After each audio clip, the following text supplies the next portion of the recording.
The elevator doors opened at 7:54 a.m., and Carolyn Holt stepped out like a verdict. She wore a charcoal blazer over a white silk blouse, her dark blonde hair pulled back so tightly it looked carved. 42 floors above downtown Chicago, the headquarters of Holt Meridian Capital occupied the entire top floor of the Strickland building. All glass and cold light and silence that felt designed to remind you of your place in the hierarchy. Most employees were already at their desks by 7:45. The ones who weren't knew better than to show up at all. Carolyn was 36. She had run this company for 4 years, since her predecessor retired and left her a firm with a reputation for precision and a balance sheet that made investors sleep soundly. She had not done it by being warm. She had done it by being correct, by making decisions before others had finished framing the question, by treating the workday as a machine that either ran perfectly or didn't run at all. Her assistant, Priya, met her at the glass doors with a tablet and a coffee. Morning. You have the Meridian West review at 9. Boardroom is set. Henderson's team confirmed. All 12 are present. The Lakeview numbers? On your desk. Good. Carolyn took the coffee and kept walking. She had not smiled yet. She rarely did before 10. The department heads cleared a path without thinking about it. They had learned, over 4 years, that Carolyn Holt moved through space differently than other people, not because she was cruel, though some would have used that word, but because she existed on a frequency tuned to outcome. She saw what was there, not what might be. She heard what was said, not what was meant. Nuance, she believed, was what people hid behind when they couldn't deliver. There was one rule she enforced without exception, above all others. Time, not as a personal quirk, as a philosophy. When you're late, she had told a new hire during her second week as CEO. You are making a statement. You are saying that your time matters more than everyone else's. I will not accept that statement in this building. She had meant it. In 4 years, she had let go of 7 people for habitual lateness. Not with hostility, with paperwork and a clean expression. The 8th was already inside the building that morning. She just didn't know it yet. His name was Daniel Marsh. He was 38 years old. He worked in the building services division, the people who kept the elevators calibrated and the HVAC running and the server room from overheating. Not glamorous work, the kind of work that only became visible when something broke. He had been at Holt Meridian for 2 years and 3 months, and in that entire stretch, his name had appeared in the attendance log exactly twice. Both times for arriving 90 seconds early. Daniel Marsh was, by every metric available, a reliable man. He was also, this morning, not here. His shift started at 7:30. By 8:15, there was still no sign of him. 2 of his colleagues in building services had noticed. Teresa Kwan, who handled electrical maintenance, had sent him 2 messages with no reply. Marcus Webb, the floor supervisor, had logged it as a no-show and flagged it to HR. He'd done it reluctantly, because Marcus had known Daniel for 2 years and knew that no-show was not a category Daniel belonged in. But the flag had already been sent, and Carolyn Holt had already seen it. The boardroom at Holt Meridian seated 20. For the Meridian West review, 12 chairs were filled by department heads and senior analysts. The 13th chair, the one closest to the door, was for the facilities liaison, whose job was to confirm that all building systems were cleared for the infrastructure upgrade discussion happening that morning. That chair was empty. Carolyn noticed it the moment she walked in at 8:58. She set her folder on the table and looked at Priya, who stood near the door. "Where is Marsh?" "Not in the building yet, Miss Holt." "Badge hasn't scanned." "Who called him?" Marcus Webb called twice. No answer. The room was very quiet. 12 people looked at their hands, or their screens, or a point on the wall that wasn't Carolyn's face. She sat down. She opened her folder. She ran the meeting without him, pulling the facilities notes from the shared drive and delivering them herself. It was not difficult.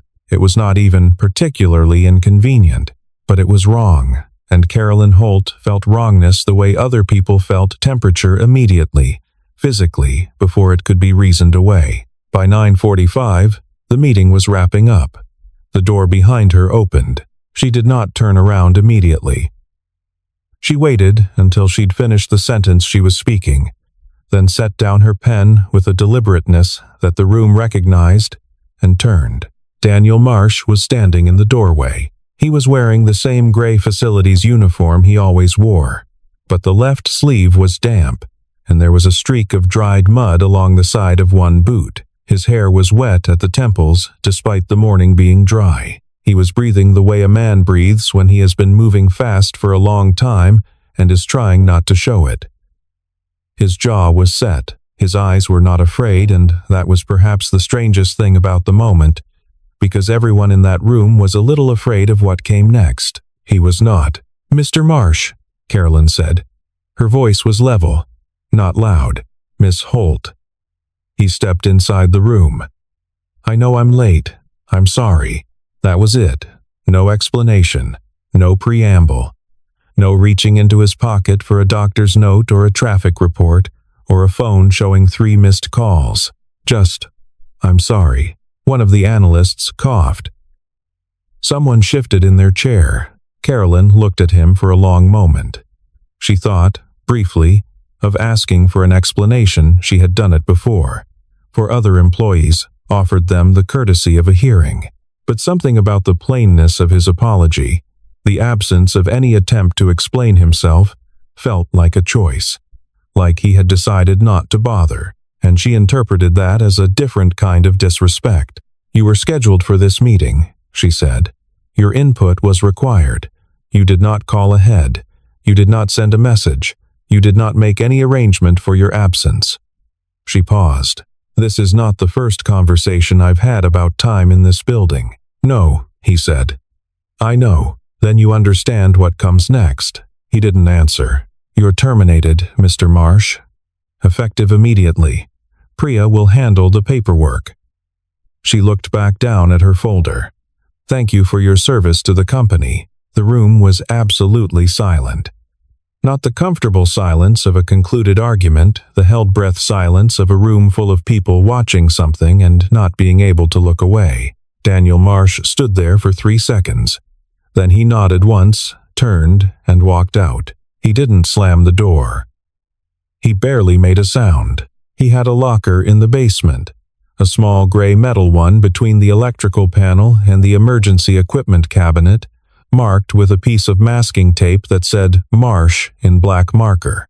He had put that tape there himself on his first week because the numbering system on the lockers had been confusing, and he hadn't wanted anyone else's things to end up on his shelf. Small things like that. They were everywhere, once you knew to look. He opened it without hurrying. Inside, a canvas backpack, gray and worn at both straps.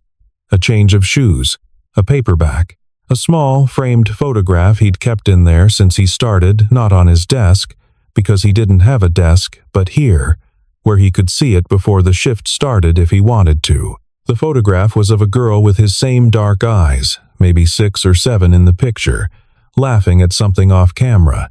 She was missing one of her front teeth. She was the kind of laughing that made your whole face hurt. He put the photograph in the backpack first, then the paperback, then the extra shoes. Teresa Kwan found him before he zipped it shut. She came down the basement stairs quickly, looking like she'd half run from somewhere. "Daniel." She stopped when she saw his face. She did it. "It's fine. It's not fine. Did you even tell her what?" "It doesn't matter anymore," he said. "Of course it matters. You should go back up there and tell her what happened." "She doesn't know. She fired you and she doesn't even know." He zipped the backpack. "Daniel, I'll be okay. Teresa."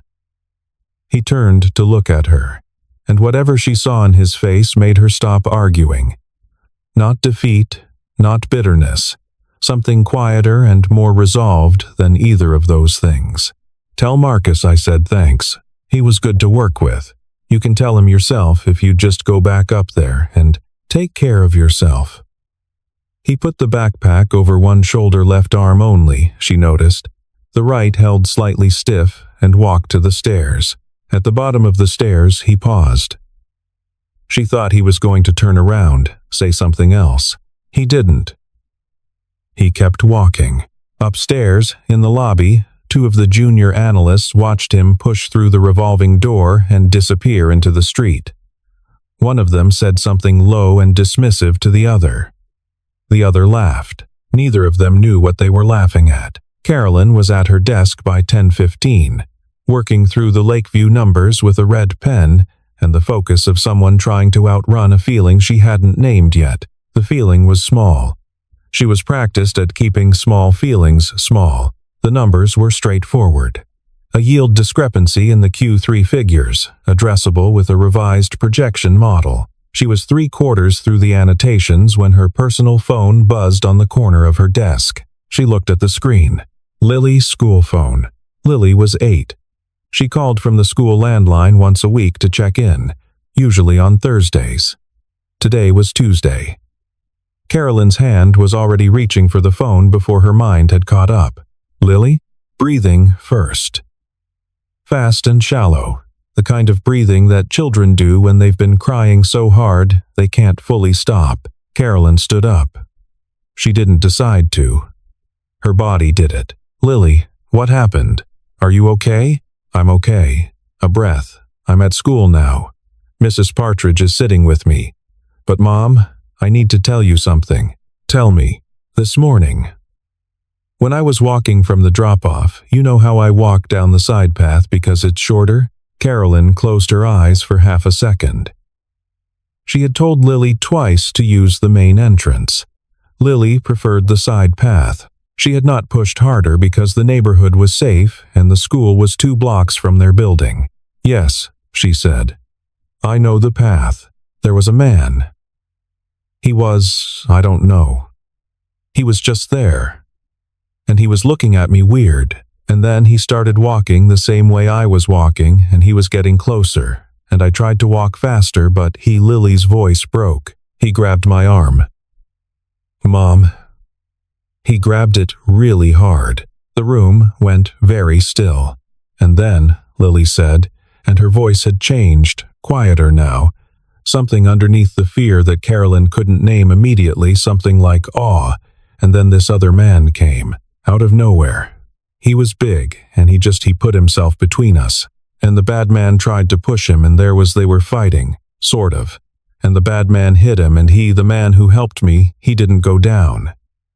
He stayed there. He made sure I was safe first. He kept saying, "You're okay. You're okay. You're okay." And I was crying, and he said, "Hold my hand." And we went to the corner, and we waited until a teacher from the school saw us. Carolyn's hand was tight around the phone. Lily, the man who helped you. Do you know who he was? A pause. He told me his name, Lily said. He works at your building, Mom. He said he'd been working there for 2 years. His name is Daniel. The pen in Carolyn's other hand dropped to the floor. She did not pick it up. He said his name is Daniel Marsh, Lily continued, her voice small and careful. I asked him if you knew him, and he said yes. He said he worked in building services. Another breath, slower now. Mom. He had blood on his face, from where the man hit him. And he was hurt, but he kept talking to me. He kept telling me it was okay until I stopped shaking. He sat with me on the curb for 20 minutes. Carolyn Holt sat back down in her chair. The Lakeview numbers were in front of her. The red pen was on the floor. And Mom, he didn't go inside when he left. He didn't go to a hospital. He went toward your building. Silence. He's the one you fired today, Lily said. Isn't he? It was not a question. The school sent her the police report at 10:47. She was already in the car, phone pressed to the car's speaker. Priya on the line pulling the building's security cross-references. Grove Street is 3 blocks east of the building's side entrance, Priya said. The school drop-off is on Weller, which runs parallel. If he was coming from Keys Clicking, If he was coming from the direction of the bus depot on Michigan, he would have passed through Grove. That's the direct route to our service entrance. What time do the city cameras log on Grove? I'm looking. City Archive takes 20 minutes to pull, but I have our building's exterior camera. He badged out, he never badged in this morning. But there's exterior coverage. Give me 4 minutes. 4 minutes. Carolyn sat in the back of the car and looked at the city moving past the window and felt something that she did not have a name for yet. Something with the shape and the weight of a stone she had been carrying for years without knowing it was there. She thought about the meeting. The empty chair. His face when she delivered the verdict.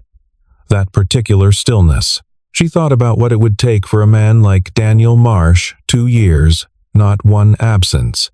A masking tape label on a locker in a basement to arrive late. I'm sorry. That was all he had said. Not, I'm sorry, but you should hear what happened. Not, I'm sorry. Give me a chance to explain. Just, I'm sorry. Like a man who had already decided that the explanation would not change anything. Like a man who knew the system he was standing in, knew its rules, and had chosen despite everything to absorb the consequence rather than offer a defense that might still fail him. Her phone buzzed. Priya's voice. I'm sending you the clip. She watched it on her phone. The timestamp in the lower corner said 7:31 a.m. The footage was from the exterior camera above the service door, angled to cover the alley approach. The resolution was clear enough. A gray morning, overcast, the light flat and honest. Daniel Marsh came into frame from the left at 7:31. He was walking quickly, the backpack on both shoulders, head down, standard morning pace. Then he stopped. He had heard something. Apparently he turned back to the left, toward the mouth of the alley, and was still for 2 seconds. Then he was moving again, this time fast, not walking, and he disappeared out of frame to the left. The camera didn't cover what happened next. It couldn't. But 2 minutes and 43 seconds later, he came back into frame. He was moving more slowly now. His right arm was held against his side. There was a girl with him, small, 8 years old, dark hair pulled back, her school backpack askew, her face turned toward him with an expression that even in low-resolution footage was unmistakable, pure and absolute trust. He walked her to the corner of the frame. He crouched down to her level, said something. She nodded. He put a hand briefly on her shoulder. Then he straightened, waited until someone, a school aide in a yellow vest, appeared at the corner and came toward them, and then he turned back toward the building. He stood at the service door for a moment. He seemed to adjust the backpack on his shoulders. The right arm was clearly wrong, held stiff, favoring it. He wiped his face with the back of his left hand. Then he went in. He went to work. He went to a meeting he had already missed, to face a consequence he already knew was coming, and he did not explain himself. Carolyn stopped the video. She watched the timestamp again. 7:31 to 7:34, 3 minutes elapsed from when he entered the frame to when he came back with Lily. 3 minutes. 3 minutes in which something violent and significant had happened to him, and he had absorbed it, steadied a frightened child, handed her to safety, and gone to his shift. Priya, she said, find out where he is. While the car was moving, she pulled his personnel file on her tablet. Priya had flagged it to her inbox. Carolyn opened it with the same clinical efficiency she applied to everything, expecting 2 pages of standard building services records. She got 12. Daniel Marsh, 38. Prior to Holt Meridian, 6 years with the Chicago Fire Department, Urban Search and Rescue Division. Before that, 4 years as a United States Army combat medic, 2 tours, awards. Army Commendation Medal, 2 citations for valor, 1 for actions taken in a non-combat emergency involving a collapsed structure and 3 civilian casualties that he had prevented from becoming 6. She read that sentence twice. After the fire department and the file had a note here from the HR intake team, a single line. left CFD following personal bereavement. Certified EMT, lapsed. Applied for entry-level facilities role. No advancement requests made. She knew what personal bereavement meant. It was what HR wrote when someone had lost someone and didn't want to discuss it. She pulled up the supplemental file. It had been flagged by HR at intake as optional reading personal background submitted voluntarily by the applicant. His name was in the header. Below it, a paragraph he had apparently written himself as part of a non-required cover letter for a facilities job that paid $31 an hour. My wife, Renata, died in March 3 years ago. I have a daughter, Cora, who is 7. I left the fire department because I needed to be home before dark, and their shift structure made that impossible. I'm looking for a role where I can do work I know how to do, be reliable, and be home when my daughter needs me to be. I understand this is not a senior position.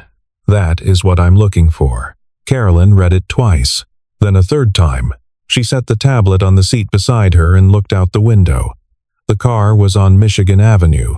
The city was ordinary and relentless around them. A fire truck went past in the opposite direction. Lights on. No siren yet. She thought about a man who had been decorated for valor twice, who had pulled people out of rubble, who had spent 10 years running toward the thing everyone else ran from, who had then looked at a facilities role at a mid-size capital firm and thought, yes, this is what I need, to be home before dark. She thought about the empty chair. She thought about, I'm sorry. She thought about a 7-year-old girl named Cora and a framed photograph in a locker in a basement. Her phone buzzed. Priya's voice, carefully neutral. He's at Street Clements. Urgent care, not emergency.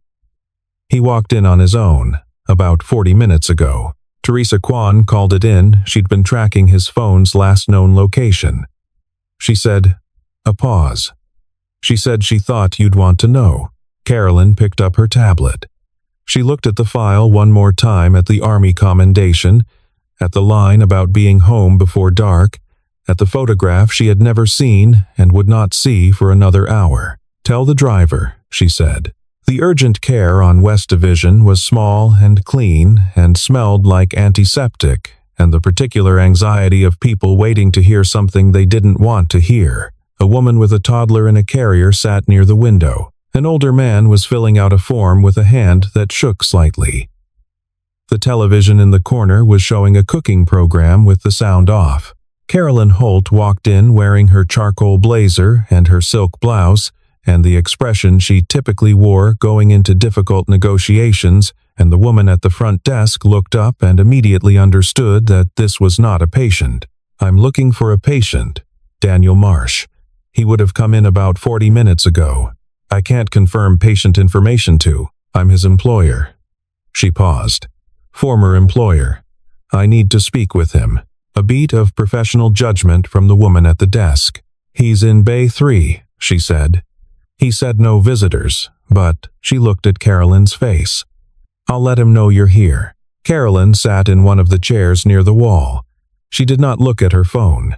She did not review documents. She sat with her hands in her lap and looked at the cooking program on the television, unseeing, and waited. She did not wait long. He said you can come back. The woman at the desk was already moving. Bay 3. The curtain to Bay 3 was half open. A nurse, young, efficient, was finishing up a wrap on Daniel's right forearm. He was sitting on the examination table in his work pants and a hospital gown, his uniform shirt folded on the chair beside him. There was a narrow line of butterfly closures above his left eyebrow, and the bruising along his jaw was already coloring purple and deep red, blooming in the way that facial bruises did when the swelling was still building. He looked up when she came through the curtain. He did not look surprised. The nurse finished the wrap, said something to him in a low voice, and left without making eye contact with Carolyn. The silence lasted a moment. How did you know I was here? He asked. Teresa Kwan. Something moved across his face, not quite a smile. Good of her. Carolyn stood near the curtain. She was a woman who was precise in most things, who chose her words carefully and delivered them with the confidence of someone who expected them to land where she aimed. She stood there and found that no words were available. They were all wrong. Everything she could say was wrong in a different way. Daniel Marsh looked at his bandaged arm. 3 cracked ribs, he said, without being asked. Cracked, not broken. The forearm is a sprain. They're saying I'll be stiff for 2 weeks. He glanced up. The wrist is the one that makes it hard to type. Your daughter, Cora, is at school. She doesn't know any of this happened. I'd like to keep it that way for a little while longer, if I can. Carolyn opened her mouth, closed it. The man who grabbed the girl, Daniel said. Your daughter. I don't know who she is to you. For the record, she said her name was Lily and her mom worked in the building. I didn't know until just now that she was yours. Carolyn felt something behind her sternum that she did not have language for. He ran when a car turned onto the street, Daniel continued. He was about my size, but he had his hands free, and I had to keep one hand on the kid. So he tilted his head slightly, the gesture of a man discussing tactics with another professional. Factual, no editorializing. He got the ribs in before I could reposition. The forearm was from the last grab. He was going for the girl again. A pause. He didn't get her. No, Carolyn said. He didn't. She's a brave kid. She was scared, but she did exactly what I said. Stayed close. Didn't run. Smart. Carolyn sat down in the chair across from him, the one that had been left for visiting family. It was an odd sensation being a visitor, being the one who had come to this place to ask forgiveness rather than grant it. I watched the camera footage, she said. He didn't say anything. You went to work afterward. With 3 cracked ribs, I was late as it was. The simplicity of it hit her like something physical. She looked at the tile floor for a moment. Mr. Marsh, she said, why didn't you tell me what happened? He was quiet for a while, long enough that she thought he wasn't going to answer, because it wouldn't have changed anything, he said. Or I didn't know if it would. And if it didn't, he stopped, started again. I've been in places where excuses were a currency. You traded them for time, for second chances, and I got tired of watching people spend them. I'd rather be the person who says I'm sorry and means it and takes what comes than the person who explains himself and waits to see if it's enough. Carolyn looked at him. That's either very principled, she said, or very exhausting. Both, he said. Mostly the second one. She stayed for 20 minutes. She said what she needed to say. She did not perform it. Not wrong in the technical sense of having made a decision without sufficient information, though that was true, but wrong in the more complete sense, the sense that she had looked at an empty chair and seen an offense against order rather than a gap that might have been filled with something she didn't know yet. He listened. He did not make it easy by nodding along or offering her absolution before she'd finished. When she was done, he said, You didn't know. I should have asked. Maybe. But you built a system, and the system had rules, and I walked into the system knowing what the rules were. He looked at his bandaged arm. I'm not angry at you. You should be. Probably. A pause. I'm tired more than I'm angry, if I'm being honest. She understood that sentence entirely. Outside, the sky had been building toward something all morning, and it began to rain. First, the kind of thin preliminary rain that serves as an announcement. Then, the real thing, loud against the clinic's narrow windows. The woman with the toddler in the waiting room made a sound of mild exasperation. The cooking program on the TV was still going. I want to offer you your job back, Carolyn said. That's the first thing. And I want to offer you a different role, something that reflects what you're actually capable of. Not building services, something in operations or emergency protocols. We have a safety director position that's been open for 4 months. She paused. It pays more than twice what you were making. You'd have a desk. You could set your own schedule within limits. You'd be home before dark. He was very still. That last part, he said. How did you know to say that? Your cover letter. He looked at his hands for a moment. You read my cover letter for a facilities job, he said. I read everything in your file. I should have read it this morning. She paused. I didn't, because I built a system where that particular information didn't feel necessary until it was. He was quiet for a long time. The rain ran down the window in shifting lines. I'd need a day or two, he said finally. Take whatever time you need. You're on paid leave as of now. For the record, he looked up at that. For the record, he repeated. A pause. Something that wasn't quite a smile but lived in the same neighborhood. She's a good kid, he said again. Your daughter. She asked me. While we were waiting on the curb, she asked me if I had kids. I told her about Cora. She asked if Cora was happy. I said I tried to make sure she was.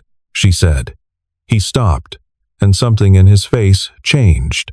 Softened, in the way that faces soften when a small and ordinary thing turns out to have been carrying unexpected weight. She said that sounded like something a good dad would say. Carolyn did not say anything. She didn't have to. Her daughter was at the kitchen table when Carolyn got home at 6, doing multiplication worksheets with the focused frown she had inherited from her father, who had been very good at math and very bad at everything else. Crayons were scattered across the other end of the table. A half-eaten apple sat on a paper towel. Everything ordinary. The babysitter, Gretchen, met Carolyn at the door. She's been okay, Gretchen said, low. A little quiet. The school counselor spent time with her this afternoon. She was asking for you around 4. Thank you. Carolyn handed over her bag. I'll take it from here. Lily looked up when she heard Carolyn's footsteps. For a moment, they just looked at each other, mother and daughter, the 8-year-old with multiplication pencil still raised, the 36-year-old CEO still in her work clothes but standing differently than she usually stood when she came home. Slightly less armored. Slightly more present. Lily put down the pencil. Carolyn sat across from her at the kitchen table, among the crayons and the half-eaten apple, and reached across and took her daughter's hand. Tell me everything, she said. Lily told her everything. Not the summarized version she had given on the phone, the full version, slow and detailed. The way children tell stories, circling back, adding things they forgot, describing the texture of the curb they sat on and the color of the aide's yellow vest, and the fact that Daniel's hand had been very cold when she held it but steady, not shaking even though hers was. He had a picture in his pocket, Lily said. It fell out when he was crouching down to my level. He picked it up and I saw it was a little girl. His daughter, Carolyn said. Cora, Lily's eyes got wide. You know about her? I do. Now, is she nice? I don't know. I've never met her. Carolyn squeezed her daughter's hand. Maybe you will, though. If that's something you'd want. Lily thought about this with the seriousness of an 8-year-old weighing something important. I think I'd want to, she said. I think she must be nice, because he was nice, even when he was hurt. She paused. Mom, why did you fire him? Carolyn was quiet for a moment. She owed her daughter the truth of this. Not the version where she was the CEO and he was the employee and the rules were the rules. The other version. Because I didn't ask the right question, she said. I saw that he was late, and I made a decision before I understood why. I had all the information I needed to know that he was a reliable person, and I didn't use it. I used the part that was easy, and I ignored the part that was harder. Lily looked at her for a long moment with her dark, serious eyes. That sounds like a mistake, she said. Not unkindly, just plainly. It was, Carolyn said. Did you say sorry? I did. Did he forgive you? Carolyn thought about the clinic, the rain on the window. I'm not angry at you. I think so, she said. But forgiveness isn't really the end of it. You still have to do the thing you should have done. The apology comes first, then the work. Lily absorbed this. That sounds right, she said. Then, he said I was brave. You were. I didn't feel brave. You never do, Carolyn said. That's sort of what brave is. Daniel Marsh called at 9 the next morning. Carolyn was at her desk earlier than usual, which was very early. She had slept, but not deeply. The Lakeview numbers were done, the projections filed, the Meridian West review wrapped. The work had continued, as work did. The machine ran. "I've thought about it," he said, when she picked up. A pause. She heard something in the background, small, high-pitched, purposeful. A child's voice asking about cereal options. "Give me a minute," he said, away from the phone. And then, the blue bowl, Cora, second shelf. A pause, then his voice returned. "Sorry, don't be. I'm going to accept the offer," he said.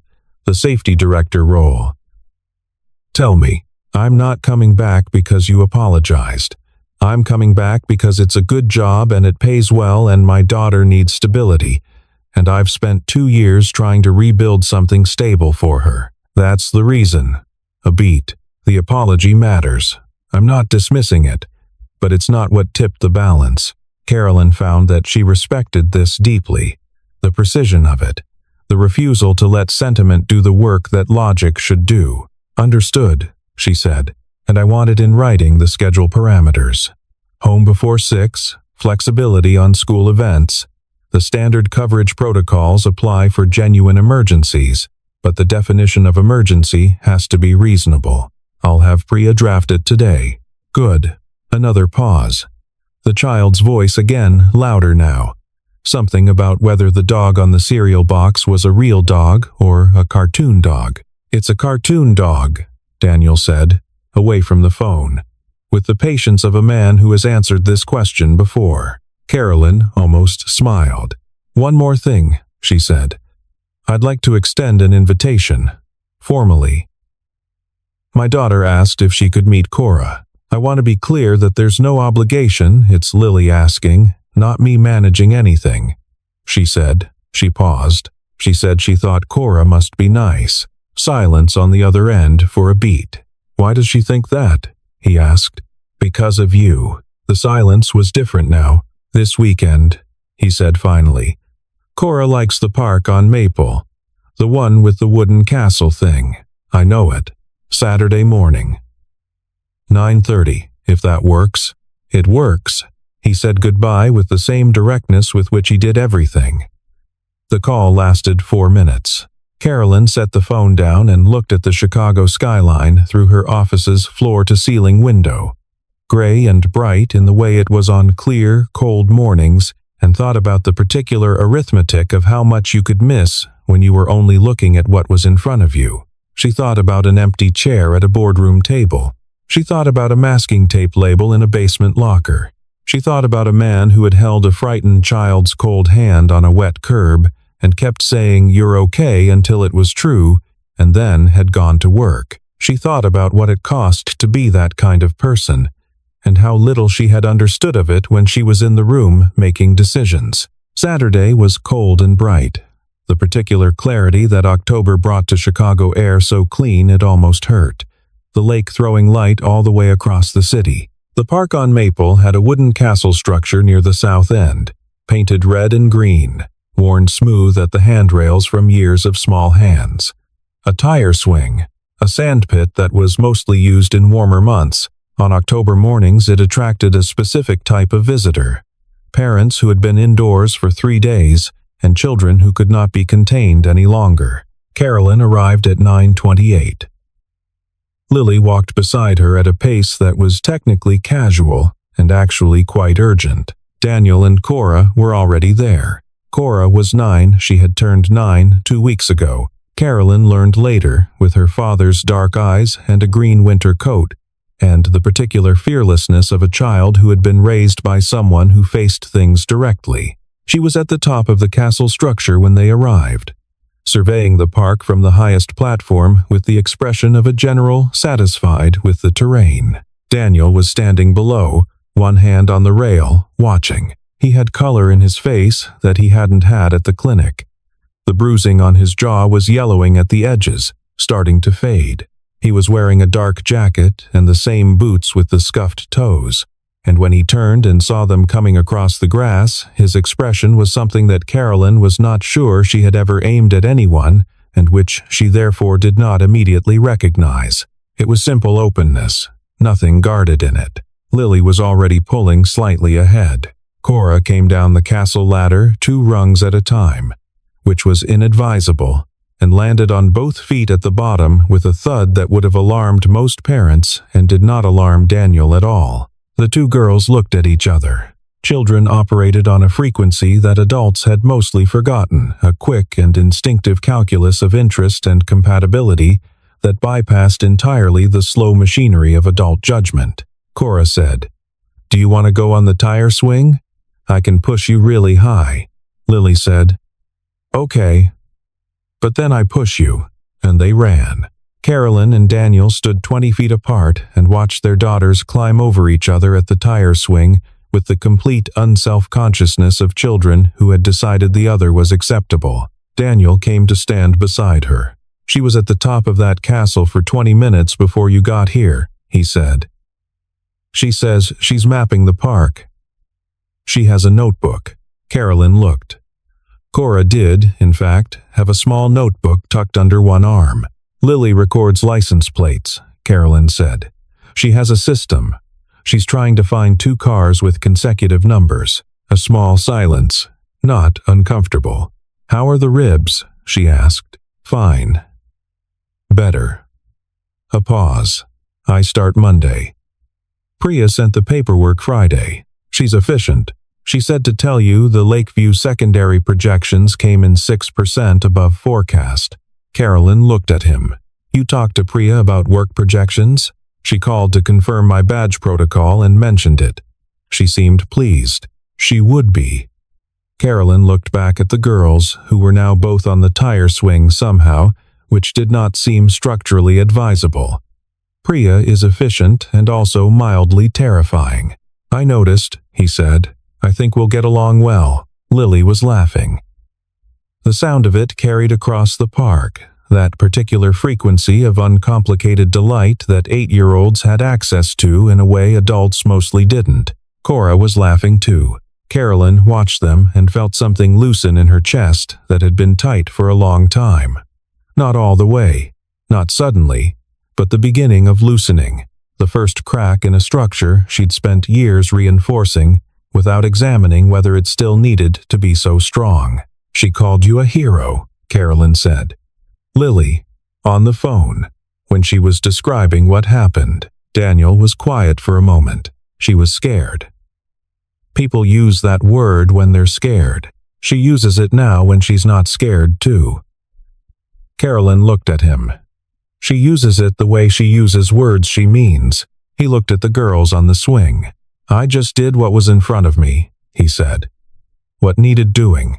"I know," Carolyn said. "That's the whole thing, isn't it?